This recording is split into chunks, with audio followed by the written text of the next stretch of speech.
ভারত বাংলাদেশ সীমান্তে ফের নিরাপত্তা নিয়ে বড় প্রশ্ন। উত্তর ত্রিপুরা ধর্মনগর মোহনকুমার মহেশপুর সীমান্ত এলাকায় কর্তব্যরত অবস্থায় গুলিবিদ্ধ হলেন এক বিএসএফ জওয়ান। আহত জওয়ানকে প্রথমে ধর্মনগর জেলা হাসপাতালে এবং পরে উন্নত চিকিৎসার জন্য আগরতলার জিবি হাসপাতালে পাঠানো হয়েছে। ঘটনার কারণ নিয়ে এখনো ধোঁয়াশা।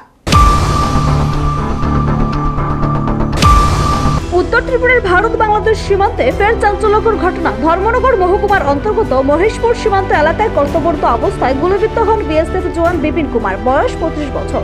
তিনি 97 নম্বর ব্যাটালিয়নের কর্মরত জওয়ান বলে জানা গেছে। সূত্রের খবর, সোমবার গভীর রাতে আনুমানিক 1টা নাগাদ এই ঘটনা ঘটে।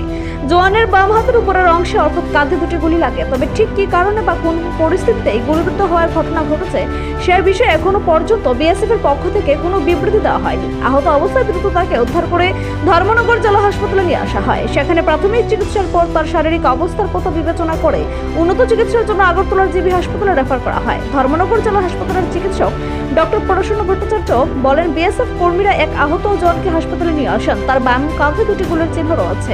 প্রাথমিক চিকিৎসার পর আমরা তাকে উন্নত চিকিৎসার জন্য আগরতলার জিবি হাসপাতালে রেফার করেছি। ঘটনার খবর ছড়িয়ে পড়তে সীমান্ত এলাকায় চরম উত্তেজনা ও আতঙ্ক ছড়ায়। উল্লেখযোগ্যভাবে উত্তর ত্রিপুরার সীমান্ত অঞ্চল দীর্ঘদিন ধরেই স্পর্শকাতর হিসেবে চিহ্নিত। মাঝে মধ্যেই পাচার, অনুপ্রবেশ ও নিরাপত্তাজনিত ঘটনার খবর সামনে আসে। এই পরিস্থিতিতে কর্তব্যরত অবস্থায় বিএসএফ জওয়ানের গুলিবিদ্ধ হওয়ার ঘটনায় সীমান্ত নিরাপত্তা ব্যবস্থা নিয়ে নতুন করে উদ্বেগ বাড়িয়েছে। ইতিমধ্যেই ঘটনা তদন্ত শুরু করেছে বিএসএফ কর্তৃপক্ষ।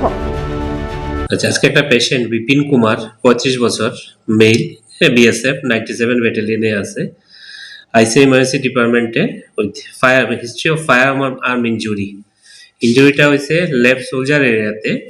আমরা 2টা এন্ট্রির মতো উন্ড পাইছি এবং 2টা বার হয়ে গেছে এরকম উন্ড পাইছি। প্রথমত পেশেন্টের কন্ডিশনটা খুবই ক্রিটিক্যাল আছে।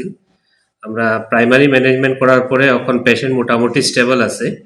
সিটি স্ক্যান করতে পাঠাইছি, সিটি স্ক্যান করিয়া এর বাকি ম্যানেজমেন্ট করার লাগে আমরা আগরতলা পাঠাই। আর আপাতত মোটামুটি স্টেবল আছে পেশেন্ট। সীমান্তে গুলিবিদ্ধ হওয়ার ঘটনায় এখনো বহু প্রশ্নের উত্তর অজানা। বিএসএফ এর উচ্চপদস্থ আধিকারিকদের আনুষ্ঠানিক বিবৃতির অপেক্ষায় প্রশাসন ও সাধারণ মানুষ। নিজস্ব প্রতিনিধি রিপোর্ট, এশিয়ান টাইমস।